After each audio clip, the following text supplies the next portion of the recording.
Olá, meus amores! Eu estava com saudades de fazer live aqui com vocês. Tem tempo que eu não estou aqui. Vamos esperar o pessoal entrar, então. Sejam bem-vindos. Assim que a Maria Júlia entrar, a gente já convida ela.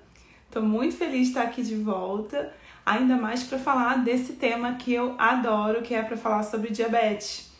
Eu queria pedir para vocês que já estão entrando para me falar se o áudio tá legal, se vocês estão me ouvindo bem. Tudo bom, gente? Como é que vocês estão? Deixa eu ver se a Maria Júlia já entra. Cadê ela? Estão me ouvindo? Ótimo, pessoal. Vamos ver se ela entra logo para a gente poder começar o nosso tema. Eu vou aproveitar para dar dois avisos aqui para vocês. O primeiro é que, obrigada, então quer dizer que meu áudio está funcionando, tá tudo certo. O primeiro aviso é que todas as nossas lives estão ficando gravadas no nosso canal do YouTube. Então, se você ainda não segue a gente no YouTube, é Médicos Vegetarianos. A gente tem um canal onde você pode acessar todas as lives passadas. Inclusive, a live de hoje vai ficar gravada lá também, se Deus quiser, se tudo correr bem. Tá bom, meus amores? Ai, a Maria Júlia entrou. Ai, Maria Júlia, deixa eu chamar você. Pronto, arrasamos. Entra. E o segundo aviso que eu quero deixar para vocês é que agora, nas lives, a gente tem aqui um botãozinho de perguntas. Oi! Aê, seja bem-vinda, minha querida! Obrigada. Que alegria ter você aqui! Eu Tô só adorei. terminando de dar uns avisozinhos, que isso é uma coisa que eu descobri essa semana. Vocês vão ver que tem um box de perguntas aqui. Então, assim, a gente está acompanhando o chat, mas quando vocês deixam no box, a gente consegue colocar lá na tela e aí fica na gravação. Porque como eu tô gravando, deixando tudo lá no YouTube, então fica legal, porque daí o pessoal que tá vendo a gravação depois consegue acompanhar as perguntas de vocês também. Então vamos começar. Estou muito feliz, gente. Pensa num ser que eu gosto. Pensa num ser humano de luz. É muito recíproco. Amores, só confirma pra gente. Eu tô ouvindo você bem baixinho, Maria Júlia. Só confirma, pessoal, se vocês estão conseguindo ouvir bem ela, tá? Talvez talvez a gente tenha que trocar pro fone. Eu só não coloquei o fone ainda porque eu tô carregando o celular aqui. Mas se vocês acharem que tá baixo, meus amores, vocês me avisam, tá? Porque daí a gente coloca o fone. Vocês estão conseguindo ouvir Maria Júlia direito? Faz uma cena. 1, 2, 3, testando. Ai, melhorou. Melhorou? Melhorou, perfeito. Agora tá ótimo. Tá, então eu tenho que falar um pouquinho mais alto, porque eu tenho a voz baixinha mesmo. Você é a pessoa fina, né? A pessoa fala baixo. Ai, muita gente entrando, doutora Graciane, Oi. Doutora Renata, ai, que alegria, doutora Sol, ter vocês aqui com a gente. Então melhorou, o pessoal tá falando aqui que melhorou. Vamos começar. Meus amores, então como a gente sempre começa, né? Eu gosto de começar me apresentando a nossa convidada querida. A gente vai fazer uma pequena introdução sobre o tema, que é o diabetes e alimentação vegetariana. E a gente vai abrir para as perguntas, porque o mais legal, eu e a Maria Júlia, a gente concorda, é justamente ver essa interação com a galera. Então, para quem já me conhece, que bom ver vocês de novo. Para quem não me conhece, meu nome é Juliana Gabriel. Eu sou médica endocrinologista e é por isso que eu adoro esse tema. E hoje eu estou como vice-presidente da Associação Brasileira dos Médicos Vegetarianos, a ABMV, da qual eu estou representando aqui nesse Insta. E eu resolvi convidar a Maria Júlia porque a gente se conheceu no VegFest do ano passado, não foi, Maria Júlia? Uhum. E a gente parou para bater papo e eu me apaixonei pelo trabalho dela. Ela fez o TCC dela nessa parte, nessa área de diabetes, e a gente se juntou e a gente não conseguia mais parar de falar. Não foi isso, minha querida? Foi, exatamente. E aí, inclusive, a gente já teve esse bate-papo antes, né? Numa entrevista que eu fiz com ela. E agora eu quero que você se apresente aí pro pessoal. Lembrando, gente, que Maria Júlia foi uma das primeiras nutricionistas da se associar na nossa associação. Então, muito orgulho ter você aqui com a gente hoje. Ai, obrigada. Para mim é um prazer, uma super honra ter sido convidada. Eu aceitei com muita alegria para a gente conversar. E eu sou nutricionista, sou vegana há 6 anos. Na verdade, eu estudei nutrição também buscando entender mais sobre o veganismo, né, o vegetarianismo, e me apaixonei pela hipótese que a gente percebe, né, ao ler os artigos, a estudar mais, que a gente consegue reverter doenças, principalmente, né, diabetes e tantas outras crônicas, com alimentação, com uma alimentação mais à base de plantas, de integrais. Então, foi por isso que eu decidi fazer uma TCC, que depois virou um artigo especializada nisso, né, em atendimentos a pacientes vegetarianos, veganos, e meu olho brilha quando eu atendo pessoas que, né, querem reverter uma doença através da alimentação. A Sol tá falando que tá dando eco. Sol, tá dando eco no meu ou no da Maria Júlia? Bota o fone de tirar. Eu acho que o meu... Será que não? Você consegue colocar um fone aí, minha querida? Peraí, meu alcança? Bom, gente, então, enquanto a Maria Júlia vai colocando aí o fone, eu quero fazer uma introdução. Eu já vi que tem uma pergunta aqui pra gente. Eu achei sensacional. Então a gente pode até... Será que vai te dar essa, né? Tá dando eco nela na minha live, é isso? Tá, então ela tá colocando o fone aqui, gente. Então vamos lá. Na verdade, a gente sabe que a alimentação ela vai ter um grande impacto, principalmente no diabetes tipo 2, tá? E eu quero que vocês me sinalizem aqui se vocês querem que eu fale um pouquinho das diferenças ou se isso já tá ok, se vocês já estão sabendo, tá certo? Se isso já tá meio fácil, a gente já passa direto para a questão da alimentação, senão eu posso fazer essa introdução aqui para vocês.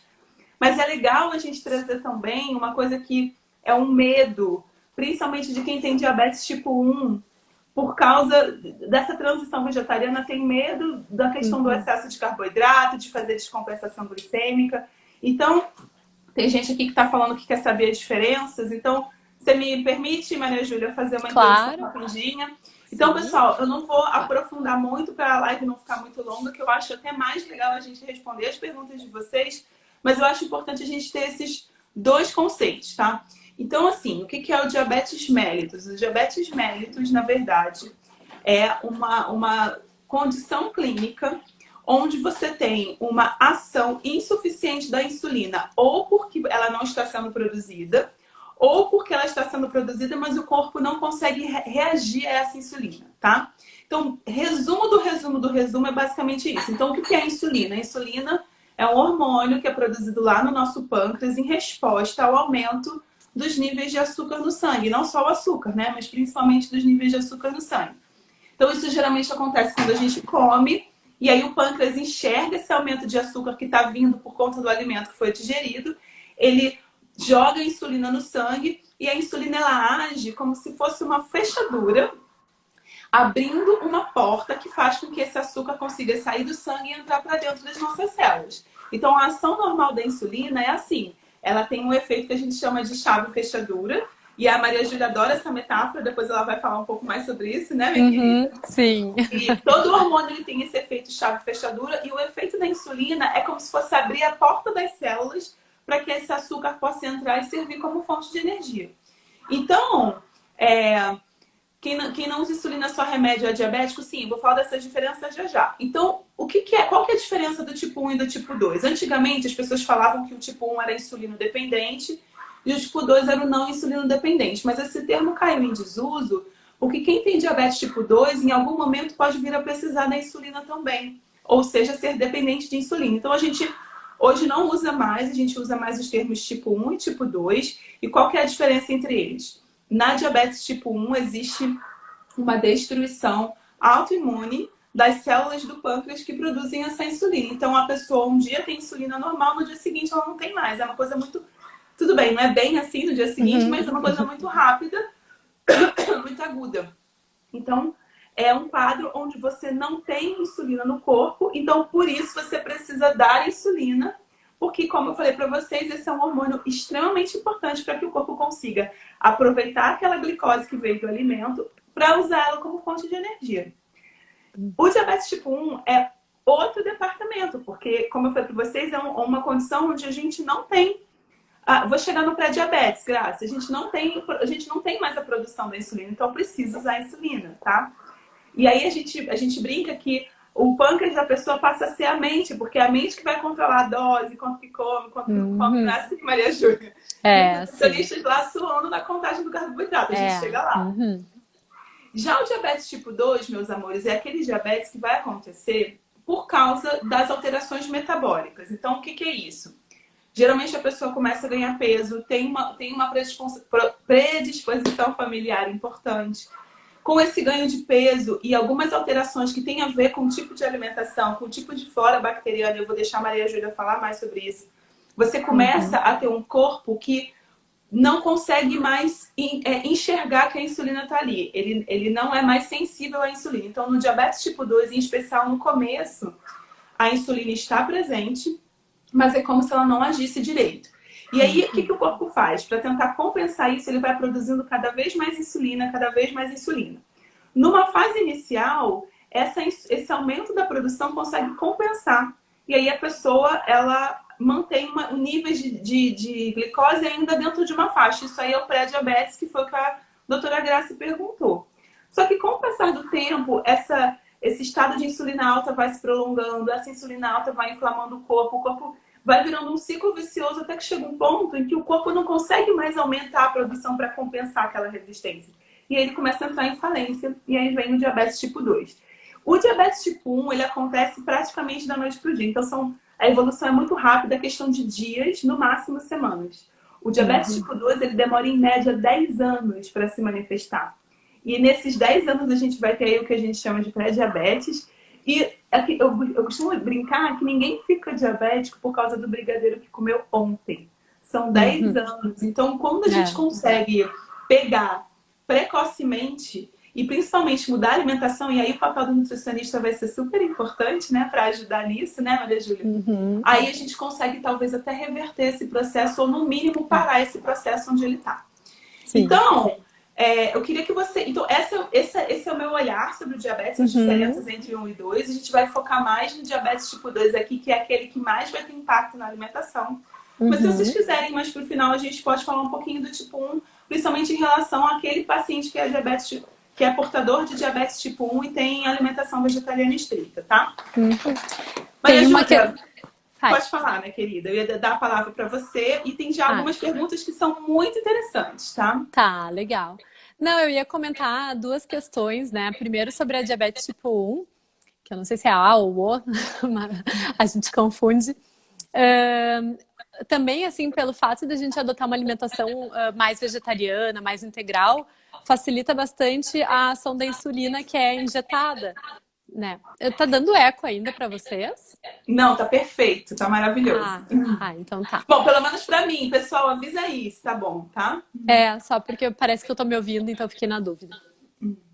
Mas então, até para diabetes tipo 1, esse controle, né, alimentar, com uma alimentação mais integral, com baixo consumo de gorduras, é super interessante, assim como na diabetes tipo 2, né? Tá dando então, eco. Não, estranho. Pra mim não tá, não. Gente, eu vou colocar uma primeira pergunta, que eu achei essa pergunta aqui sensacional. Dá uma olhada nisso aqui, Maria Júlia. Vi um documentário falando que é mentira que açúcar causa diabetes. Que o pior é a carne. Confere. Querida, é com você. Tá, vamos lá. Vamos ver se melhorou o eco. Eu baixei um pouquinho o volume. Ficou melhor? Ó, estão dizendo que nós duas temos que usar o fone. Tá, então enquanto você fala, eu vou botando o meu fone também. Tá. Vai, minha querida. Então tá. Na verdade, geralmente a resistência à insulina pode sim começar pelo consumo excessivo de gorduras, principalmente as gorduras saturadas. Então, gorduras que estão mais presentes em produtos de origem animal, como nas carnes, os queijos, as manteigas, os requeijões, os ovos. Ai, que bom que melhorou.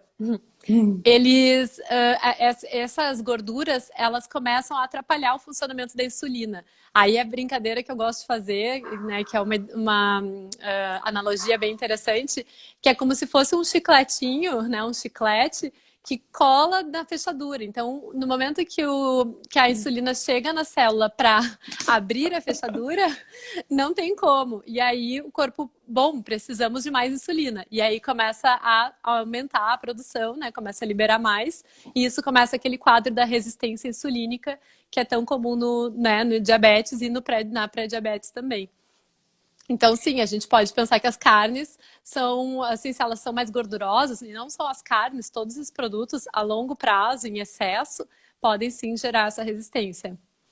Eu fiz o coração, gente, é porque eu adoro quando ela fala essa metáfora do chiclete, eu acho tão fofo. Mas então, vamos falar mais dos tipos de gordura, né? Então, é qualquer gordura, Maria Júlia, que vai causar essa resistência à insulina? Então, o que a gente tem dos estudos é que é mais a gordura saturada, que é essa gordura mais presente, né, nos produtos animais, mas também tem alguns produtos vegetais que são bem ricos, principalmente o coco. Então, cozinhar com óleo de coco não é uma boa ideia, anotem. E tirem da cozinha, levem para o banheiro. Dá pra passar no cabelo. A gente brinca que é ótimo para reparador de ponta e tirar a maquiagem, né? Exato, exatamente. Mas na comida não é legal, porque realmente é muito rico em gordura saturada. Os óleos de palmas, em geral, de palmiste, azeite de dendê, né? E até os chocolates também tem uma quantidade mais elevada de gorduras saturadas. Os alimentos processados, em geral, são bem ricos também, então é legal ter um cuidado, mesmo até os alimentos veganos processados, os queijos veganos, as carnes veganas também tem uma grande quantidade. Então, as gorduras saturadas são as que a gente tem que ter atenção. O excesso... A fritura também, Maria Júlia? Frituras também, sim. O excesso de gorduras de qualquer tipo pode até atrapalhar um pouco o funcionamento da insulina, mas a saturada é a principal mesmo. Então, para responder a pessoa que perguntou aqui a gente, na verdade, a causa do diabetes está muito mais ligada a esse bloqueio do diabetes tipo 2, tá, gente? Esse bloqueio aí no receptor da insulina, que faz com que a insulina não consiga agir, etc. E isso vai acontecer muito mais por efeito das gorduras saturadas. E alguém me perguntou aqui sobre microbiota, eu já vou chegar nessa pergunta, do que pelo açúcar. O que acontece é que o açúcar refinado, ele vai causar uma sobrecarga aguda para esse pâncreas. Isso também não é legal. Mas em relação a... E o açúcar refinado, ele não é bom para ninguém, né? Eu acho que ele é bom só para fazer esfoliação facial, Maria Júlia, é isso? Também, exatamente. É brincadeira, tá, gente? A gente sabe que todo mundo ama um açúcar, mas a gente não deveria amar. Falando sério, gente. O que eu gosto de sempre pontuar com os pacientes é o que está na nossa rotina é o que vai determinar sobre a nossa saúde ou a nossa falta dela, né? Então, se de vez em quando tiver um docinho, não é isso que vai atrapalhar o todo. Mas se isso fica muito rotineiro, né? O açúcar está sempre presente, aí sim a gente tem que ter um pouquinho de atenção e começar a mudar alguns hábitos, né? Bom, tem gente aqui perguntando, então, em relação a índice glicêmico, índice insulínico, a relação da obesidade com resistência insulínica. A gente vai chegar, a gente tá falando exatamente sobre isso. Então, índice glicêmico eu vou deixar para Maria Júlia falar já. Mas antes, eu queria puxar uma pergunta aqui que eu achei bem interessante, que é essa daqui, ó. Seria legal falar também sobre a modulação da microbiota, até mesmo transplante de fezes. Você já ouviu falar nisso, Maria Júlia? Já ouvi. Pode falar um pouquinho pra gente? É bem legal esse tema, né? Sim, é um tema super novo, né? Estão fazendo vários estudos. Eu, particularmente, acho que não seria necessário fazer um transplante de fezes, porque é tratar a causa, quer dizer, o sintoma e não a causa, né? Porque se a pessoa melhorar os seus hábitos alimentares, ela vai ter a microbiota alterada aos pouquinhos, né? Então, quanto mais rica em fibras for a alimentação das pessoas, as fibras elas são pré-bióticos. Isso significa que elas são a comida das bactérias boas, dos probióticos. Então, quanto mais fibras tiver na alimentação, mais bactérias boas vão morar no nosso intestino, né? E melhor vai ser essa modulação até também da absorção de nutrientes, a gente vai ter uma proteção intestinal maior também, então não seria necessário ficar fazendo transplantes, né? Ou tomando grandes quantidades de probióticos e outras coisas, se a gente tivesse uma boa alimentação naturalmente. Então, acho que é bem novo, está sendo bem estudado. Não sei se talvez eu mude de opinião mais adiante. Na verdade, eu vi, na verdade, em vários congressos que eu fui, quando a gente podia fazer congresso, né? Porque agora está todo mundo confinado. Saudades. Vários estudos falando de uma forma muito promissora sobre essa questão do transplante de fezes. Então, assim, eu acho que ainda são coisas que estão em estudo e que isso talvez seja algo que ainda está longe da nossa realidade. Então é legal a gente ficar eu acho super legal a gente ficar de olho nessas coisas, mas eu acho que a gente tem que se focar naquilo que a gente pode fazer hoje. Então, assim, por que vocês estão aqui, né? A gente tem quase 80 pessoas aqui com a gente. ouvindo essa live. Porque eu tenho certeza que vocês querem pegar isso que vocês vão ouvir aqui e usar isso na vida de vocês de alguma maneira. Mesmo para quem não tem diabetes. Para prevenção do diabetes. Por exemplo, eu tenho história na família, por parte de pai e por parte de mãe. Eu também. E um dos motivos até que me motivou a mudar minha alimentação foi quando eu comecei a estudar justamente essa importância da alimentação. Então, eu achei aquela primeira pergunta super legal. Tem um documentário chamado What the Health, que eles falam que pode comer açúcar à vontade. Não é bem assim, tá, gente? Mas o que acontece é que, porque o açúcar, a gente comer caloria demais, a gente vai engordar. E quando a gente E a engorda, gordura... e aí, assim, existe um conjunto de fatores. Então, assim, o ganho de peso, a alimentação muito rica em gordura, que nem Maria Júlia falou. Essa alimentação vai fazer uma flora que produz elementos nocivos. Esses elementos produzidos pelas próprias bactérias vão entrar na circulação. Com isso, eles vão também agir, então, chamam de lipopolissacarídeos, né? Que vão agir no mesmo lugar. O lipopolissacarídeo, ele é um chicletinho igual a gordura saturada, que nem ela falou. Exatamente. Então, é um conjunto de fatores. E aí vai ficando um ciclo vicioso. Então, quanto mais a pessoa engorda, mais produz insulina. E quanto mais produz insulina, mais ela engorda. E aí, assim sucessivamente, até que o pâncreas entra em falência e a gente chega no diabetes, tá? Eu brinco... A Grace está perguntando como que seria esse transplante de fezes, Grace. Não sei ainda. Também não sei. Assim, o que eu vi é que parece que ele tem que fazer... eu não sei, eu não vou falar, não vou chutar, porque faz uns 2 anos que eu vi essa palestra no Congresso. E essa foi a pergunta de todo mundo, mas eles estavam dizendo que eram modelos experimentais ainda. Eu acho que não fizeram em pessoas ainda, não tenho certeza. Então, por enquanto, é mais fácil a gente comer fibra do que colocar cocô dos outros dentro da gente, né, minha gente? Eu também acho. Então, fala, minha querida. Não, eu gosto de brincar com meus pacientes que a gordura, ela é uma máfia, né? Ela se instaura no nosso organismo e para sair, assim, ela toma todas as medidas possíveis para ficar para sempre. E aí uma delas, ela usa a insulina como aliada nessa máfia, porque a insulina, quando ela está elevada, ela começa a inibir a quebra da gordura mesmo, ela então segura, digamos, a gordura mais dentro do nosso organismo, né? Ela começa a atrapalhar o funcionamento do fígado, a parte de detoxificação do fígado. Ela, enfim, ela faz todo um protocolo dela para ficar lá dentro do nosso corpo. Então, por isso que tem um pouco dessa ligação da obesidade com a diabetes, né? Porque também o próprio acúmulo de gordura também aumenta a resistência à insulina. Né? Principalmente no fígado, né? Teve uma pessoa que colocou assim, a dislipidemia corrobora para o diabetes tipo 2. Na verdade, a resistência insulínica, ela vai levar ao aumento da glicemia e ao aumento do colesterol. Então, elas aparecem juntas porque elas têm uma mesma causa, tá? Então, tudo começa pela resistência à insulina, tudo começa por essa alteração no metabolismo. E existe uma condição de saúde que na medicina a gente chama de síndrome metabólica. O termo síndrome a gente usa como sinônimo de conjunto de sinais e sintomas. Tá? Então, todo conjunto de sinais e sintomas caracteriza uma síndrome. Então, por exemplo, a gente tem aí a síndrome gripal, por exemplo, nariz escorrendo, espirro, tosse. Então, juntou vários sinais e sintomas que corroboram com uma doença, a gente chama de síndrome, tá? Então, a síndrome metabólica ou desmetabólica, né? A gente usa mais o termo síndrome metabólica, ela tem como causa resistência insulínica e ela vai ter como consequência ou como sinais o aumento da glicemia ou diabetes, a hipertensão arterial, e a gente fez uma live super legal com a doutora Renata falando sobre doença cardiovascular, falando sobre isso. O aumento do colesterol, em especial os triglicérides, e redução do HDL, que é o colesterol bom. Então, hiperglicemia ou diabetes, dislipidemia, aumento a obesidade, a hipertensão, a obesidade. E existe um quinto critério que não é obrigatório, mas que geralmente está presente, que é o aumento do ácido úrico. Tudo isso por quê? Porque é uma alteração no metabolismo dos macronutrientes. Então, quando você tem a insulina, que nem eu falei para vocês, ela é responsável não só pelo metabolismo da glicose, mas também dos lipídios e das proteínas. Quando você tem disfunção nesse metabolismo, por exemplo, dos carboidratos, você vai ter hiperglicemia, que é o aumento da taxa de açúcar. No caso, disfunção dos metabolismos das gorduras, a gente vai ter o colesterol alterado. No caso da disfunção do metabolismo das proteínas, você pode ter um aumento do ácido úrico, tá? E isso geralmente também está relacionado com o aumento de obesidade abdominal. Quer falar alguma coisa, Maria Júlia? Eu vou puxar mais uma pergunta aqui. Não, achei super didático, adorei a explicação. Aprendi mais um pouquinho.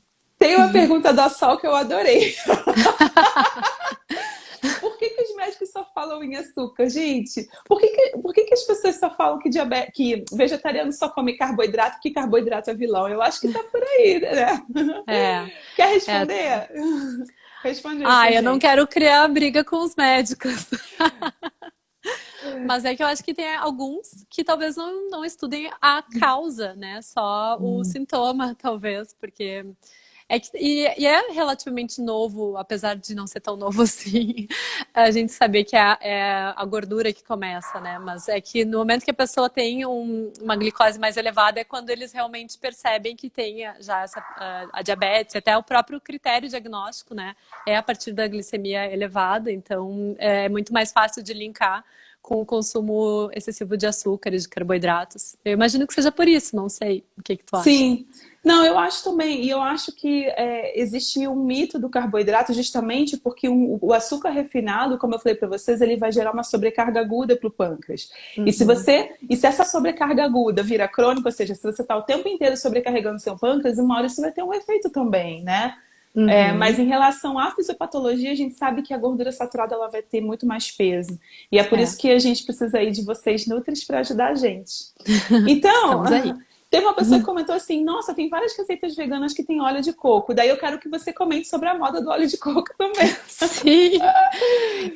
Hoje mesmo eu estava falando com uma paciente que ela falou: Ah, eu achei uma receita na internet e tal. Daí eu falei: Olha, as receitas são ótimas, mas nem sempre elas estão pensando na nossa saúde. Às vezes é só para Então, ser gostoso, né? Para ser saudável, né, Maria Júlia? exato, exatamente. E aí não tem problema que seja de vez em quando, mas o dia a dia realmente é melhor com, né, mais fibras, mais integrais. O óleo de coco, eu acho que ele ganhou uma fama, talvez pelos fabricantes de óleo de coco, mas realmente não, ele não justifica, assim, né? Não vale a pena o consumo excessivo. Dá para trocar, geralmente essas receitas com óleo de coco, dá para trocar por outros óleos. Se for uma receita doce, dá para ser um óleo mais neutro, né? Neutro, Como um né? óleo de girassol, um óleo de canola ou até um óleo de soja orgânico, se preferir. E quando for uma receita salgada, dá para usar azeite de oliva. Aí, mesmo que use para esquentar um pouquinho, para refogar ou para assar, o azeite de oliva continua tendo uma boa, assim, bons nutrientes, né? Claro que ele não vai estar tão puro, digamos, quanto na versão in natura dele, mas não teria problema. Tem uma outra pergunta aqui. Primeiro, como ficar sem doce? Acho que é a Tem a pergunta do fruta, século. né?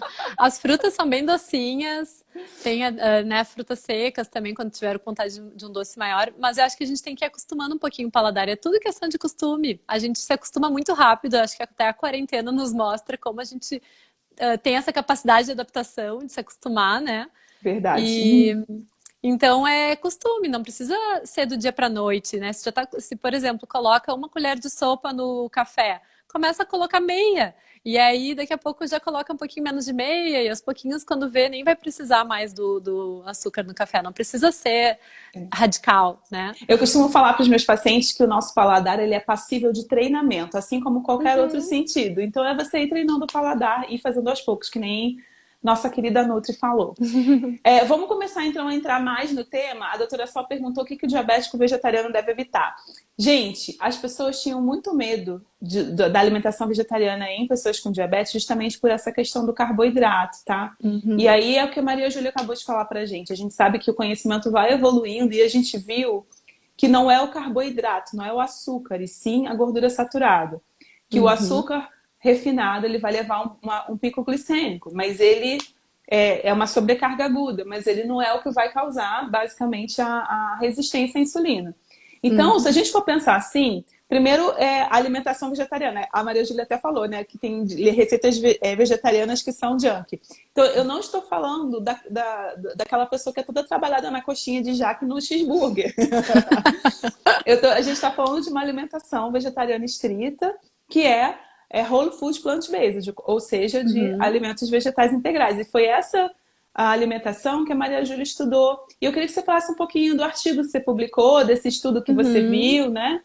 Para a gente Sim, poder sim. entrar e responder só o que o paciente que tem, a pessoa que tem diabetes, e faz alimentação vegetariana, o que essa pessoa deve evitar. Então, acho que é perfeito, o caso é perfeito. Fala aí pra gente. Tá, vamos lá.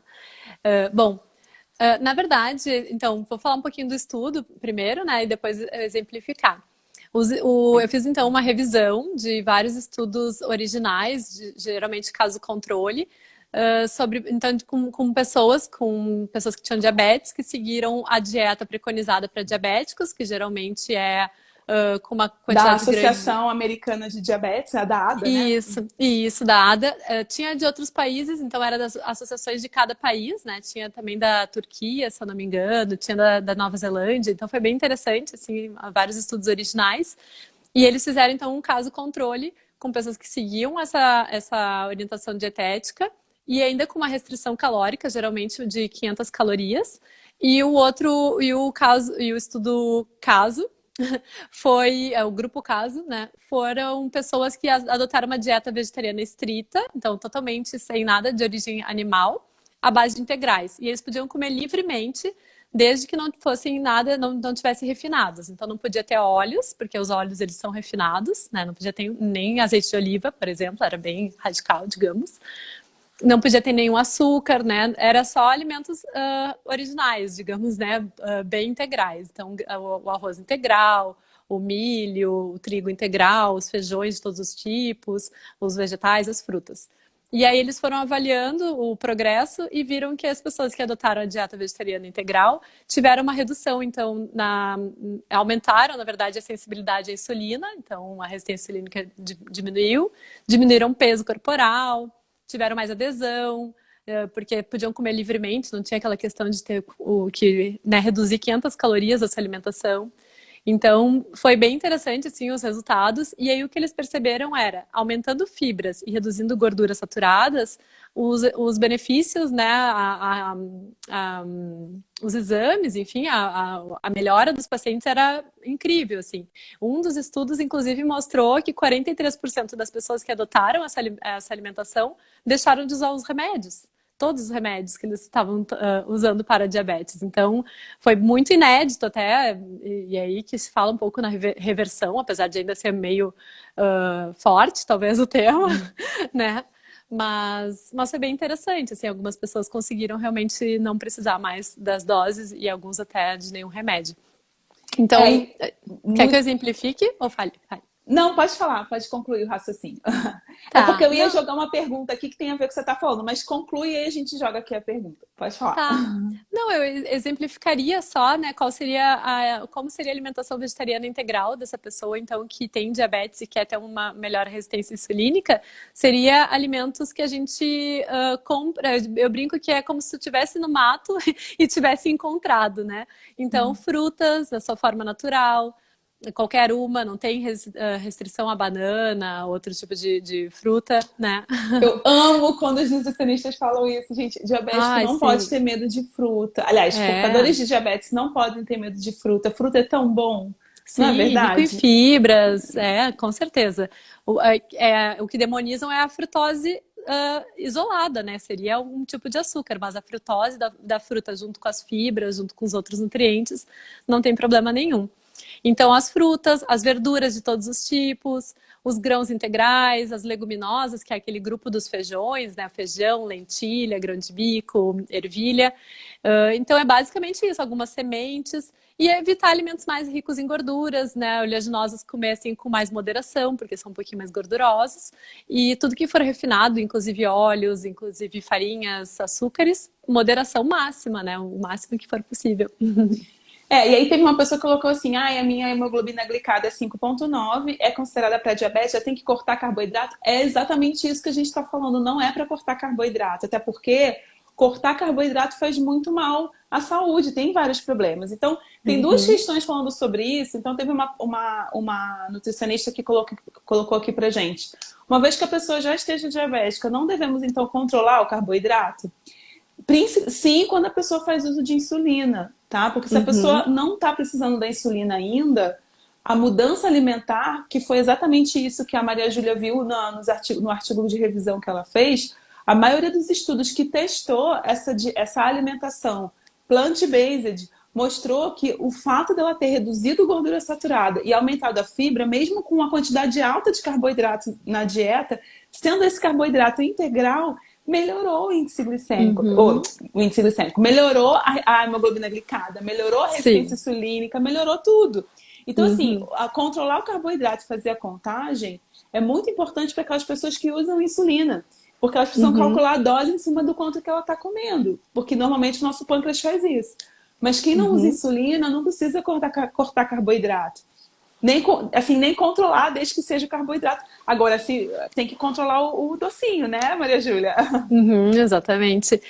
E até tem uma questão que como a redução das gorduras saturadas ajuda na resistência insulínica, né? Diminui a resistência insulínica, até para quem usa insulina, então, injetável, tem que ter até um certo cuidado, porque no momento que muda a alimentação, às vezes pode até dar um efeito contrário, né? Dar uma hipoglicemia pelo fato de estar conseguindo absorver melhor a glicose, né? Então, ter essa contagem é importante. Tem um comentário aqui tão legal. Desculpa te interromper, Maria Júlia, que eu tô empolgada com o que o pessoal tá falando aqui. Que como a Maria Júlia tá falando, eu aproveito para olhar o que vocês estão escrevendo. Aí tiveram 2 pessoas que falaram isso. Nossa, mas quando eu como fruta, minha glicemia sobe muito. Teve uma pessoa até que colocou aqui, que eu achei super interessante.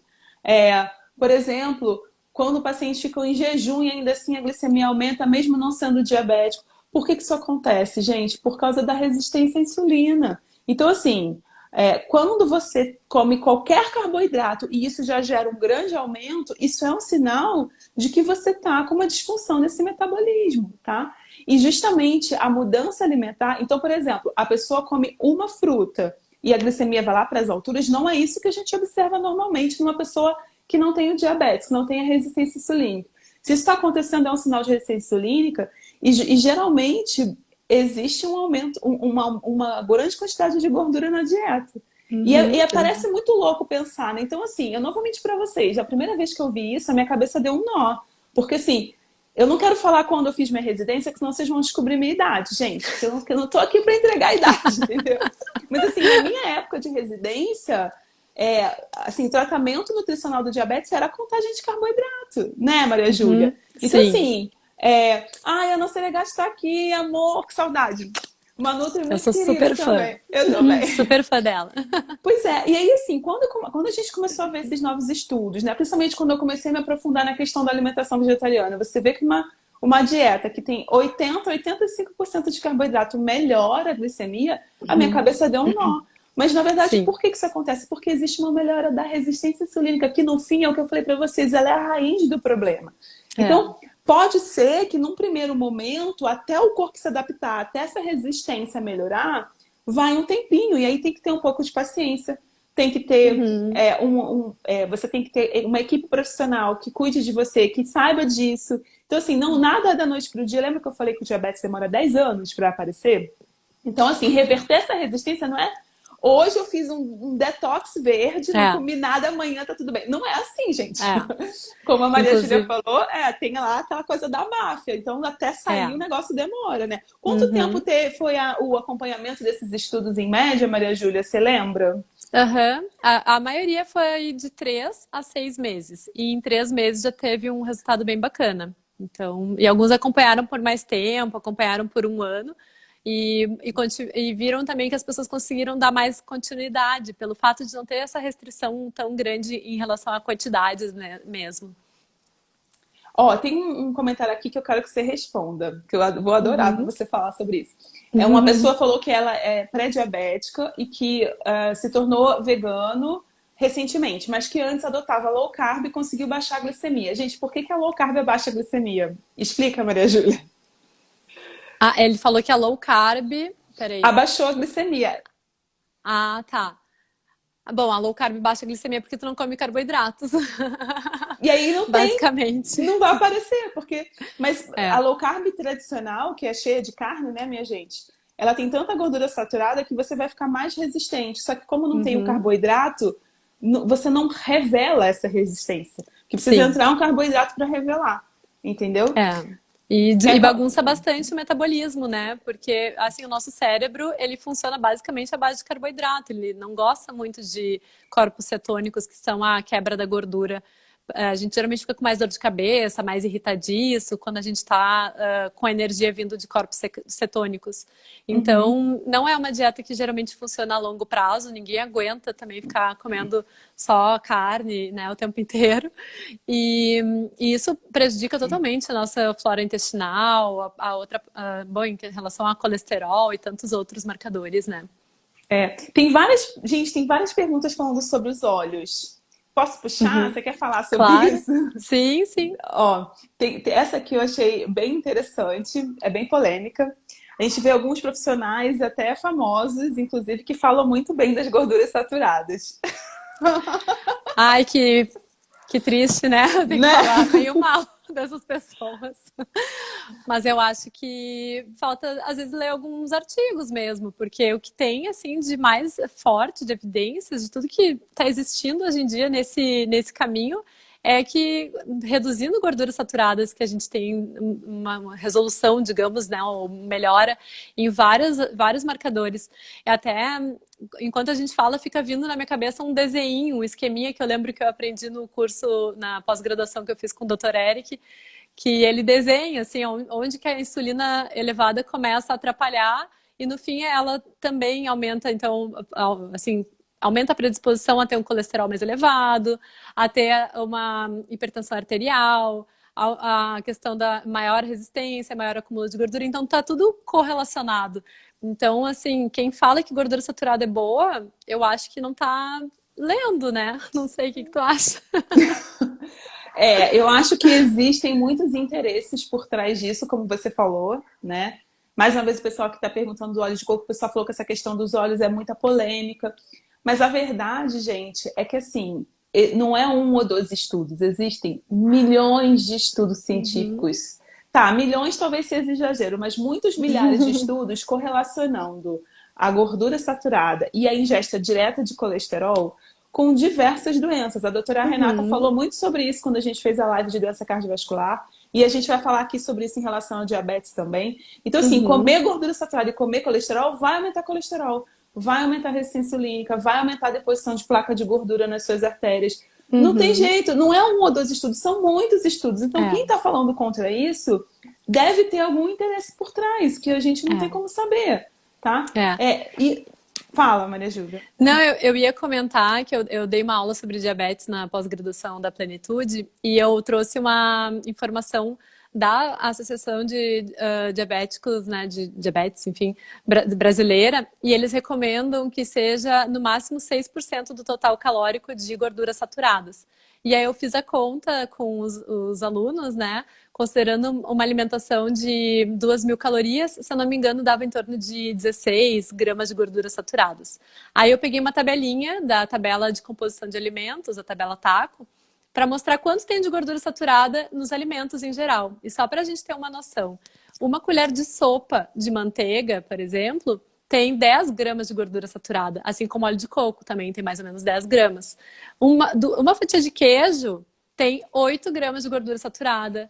Então, Um no pedaço café de da manhã, se carne a pessoa come o pão com manteiga e queijo, ela já matou a gordura já saturada do acabou dia. do dia. E é Acabou. recomendação da Associação de Da Diabetes do Sociedade Brasil. Brasileira de Diabetes. Sociedade Brasileira. Isso, isso. O que eu sabia é que pessoas sem diabetes ela é até 8% e com diabetes agora é 6%.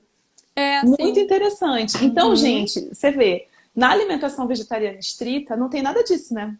Então, o que a gente vai exatamente. comer de café da manhã? O que você come de café da manhã, Maria Júlia? Ai, o meu clássico é um mingauzinho de aveia com chia, banana e canela.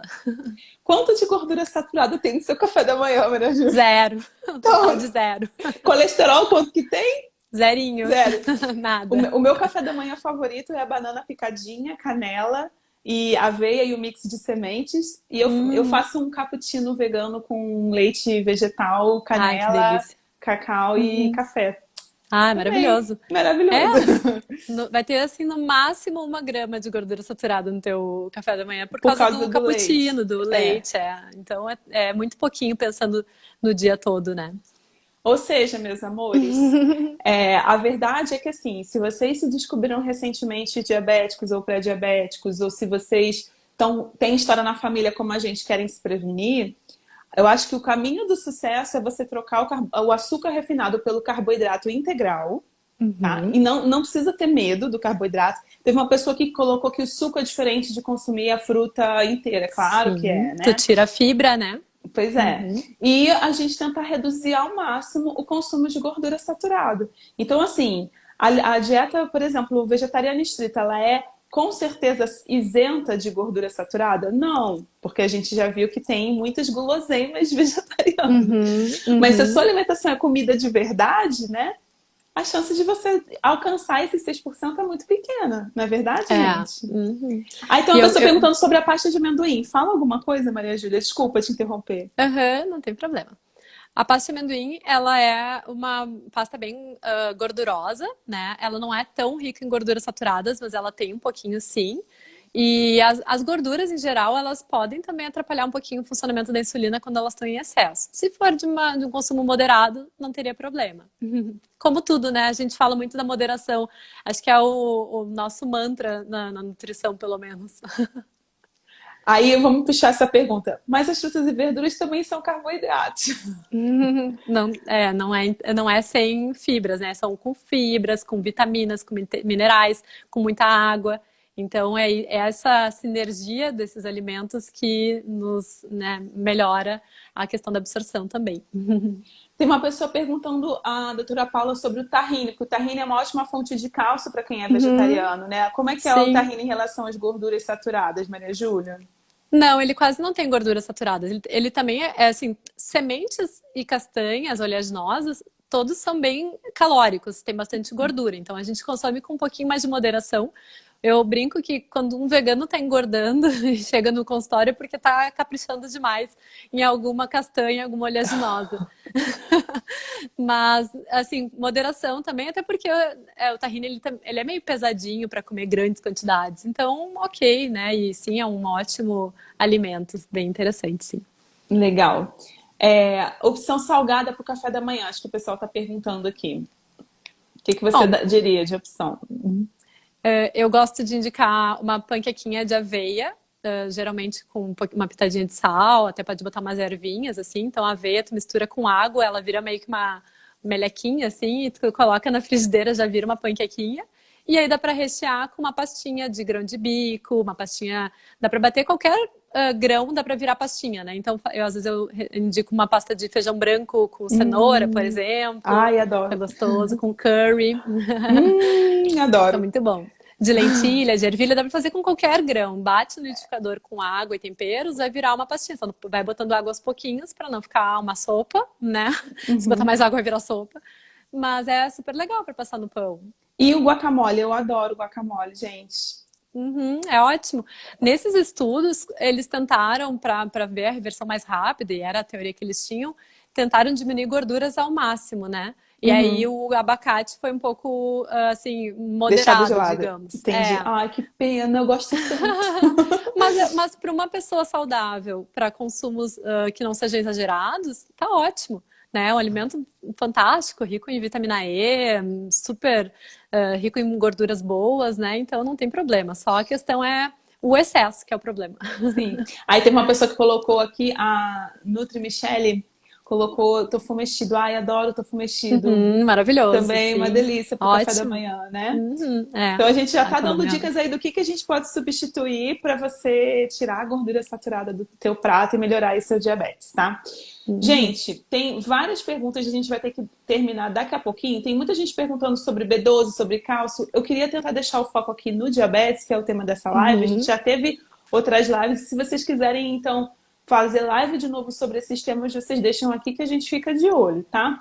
Mas eu quero tentar focar. Então, teve uma pessoa que colocou aqui que também seria legal a gente falar um pouquinho da contagem de carboidratos. Você quer fazer uma explicação rápida sobre isso, Maria Júlia, por favor? Sim, geralmente uma unidade de insulina ajudaria na absorção de mais ou menos 15 gramas de carboidrato. É mais ou menos isso que a gente costuma fazer, assim, para fazer esse cálculo. quando é um carboidrato mais integral, às vezes até aumenta um pouquinho mais, assim, o total, mas a gente geralmente usa isso para fazer o cálculo e é muito importante que a pessoa vá fazendo a sua própria aferição mesmo, né? Porque a pessoa já sabe no seu dia a dia, já consegue fazer esse controle, então a gente dá um guia, explica mais ou menos, mas nada mais importante do que essa percepção do seu próprio organismo, do seu próprio metabolismo.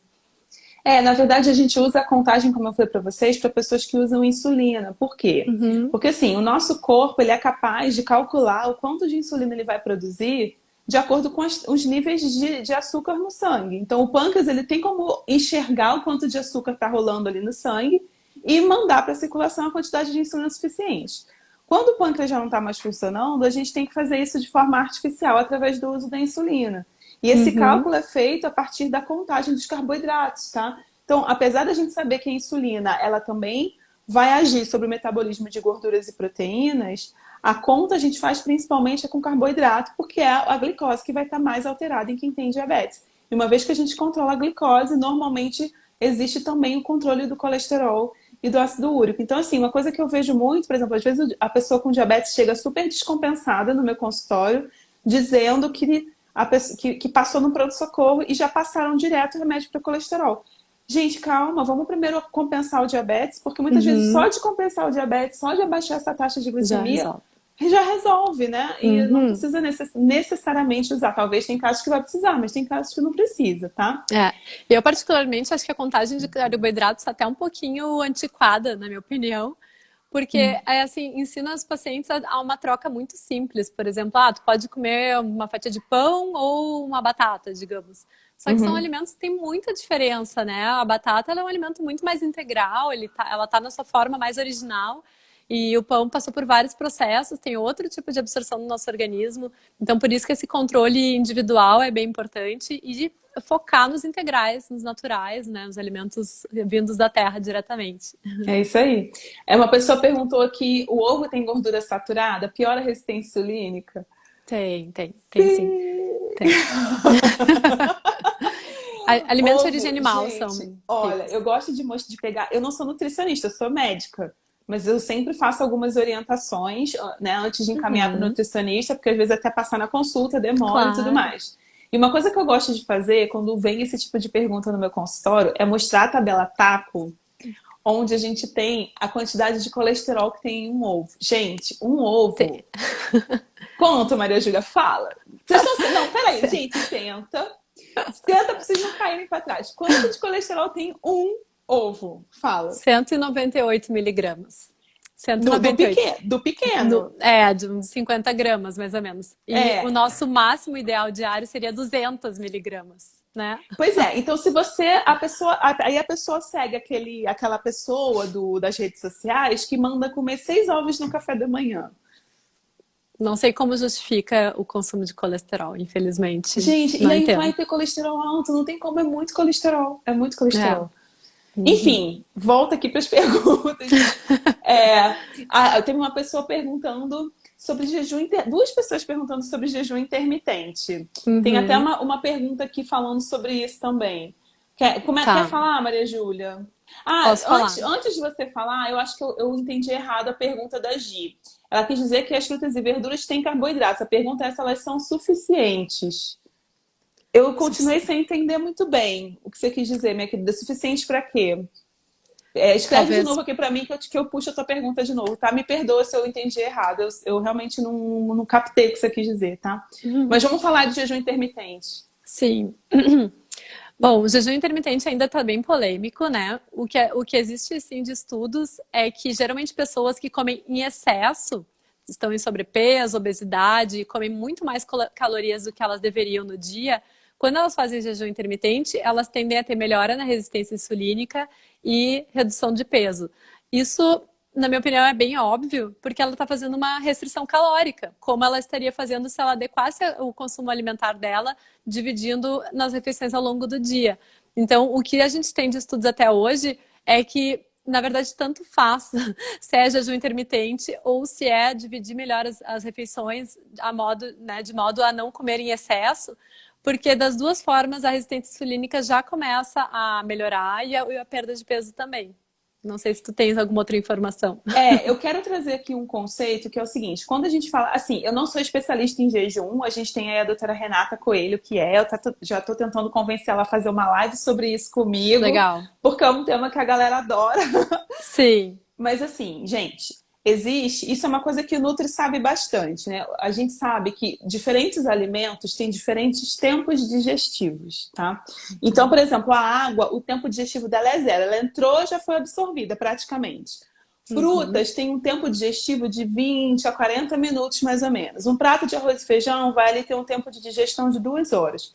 E um alimento rico em gordura, por exemplo, o bacon, tem 12 horas de tempo digestivo.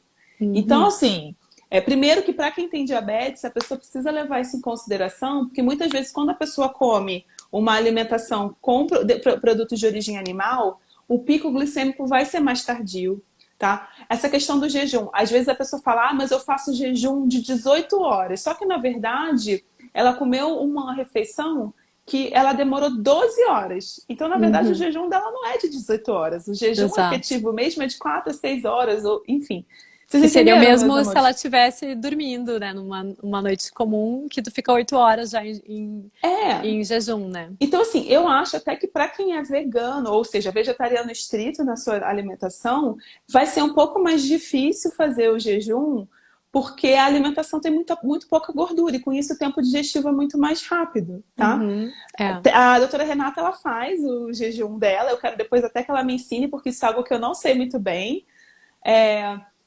Mas, assim, tem gente que faz um jejum falso. Então, o doutor Eric fala que é a dieta da jiboia, né? Você fica ali 12 horas digerindo nada, você não está em jejum, você está respeitando o tempo de digestão daquele alimento. E é por isso que quem come muita gordura saturada tende a não ter tanta fome, porque ela ainda está processando aquilo fica no trato digestivo dela um tempão. Tá bom, meus amores? Eu tô falando muito de você, doutora Renata, você tem que fazer a live comigo, tá? Olha, o doutor Bruno tá aqui, gente, tem muita gente legal aqui. Oi, tem mais querido. gente perguntando sobre o óleo de coco, mas a gente falou bastante no início, sim, ele é rico em gordura saturada. E eu tenho uma pergunta sobre proteína vegana para diabéticos, mas termina o que você ia falar e depois falar dessa questão das proteínas veganas, Maria Júlia, por favor. Agora eu acho que eu esqueci o que eu ia falar, pode falar. Fiquei prestando atenção, não tem problema. Gente, olha só, deixa eu falar uma coisa para vocês. A nossa live vai dar 1 hora. E eu acho que o Instagram ele não deixa salvar se passa de 1 hora. Então, o que eu vou fazer? Eu vou encerrar a live agora e vou reabrir. Você pode ficar mais um pouquinho com a gente? Pode ser, sim. Vamos conversar mais um pouquinho, claro. Vamos conversar então mais um pouquinho e a gente vai voltar falando de proteínas veganas para diabéticos, tá, meus amores? Gente, vocês que estão aqui, por favor, voltem. Eu vou encerrar e a gente já volta. Tá bom? Até daqui a pouco. Fiquem aí. E quem botou pergunta na caixinha que eu não respondi, por favor, coloca de novo quando eu reabrir a live. Tá bom, meus amores? Adorei que o pessoal tava mandando beijo pra gente. Não vai embora, não. Eu vou fechar e vocês voltam aqui. Fiquem aí. Tá bom? Até daqui a pouco. Um beijo.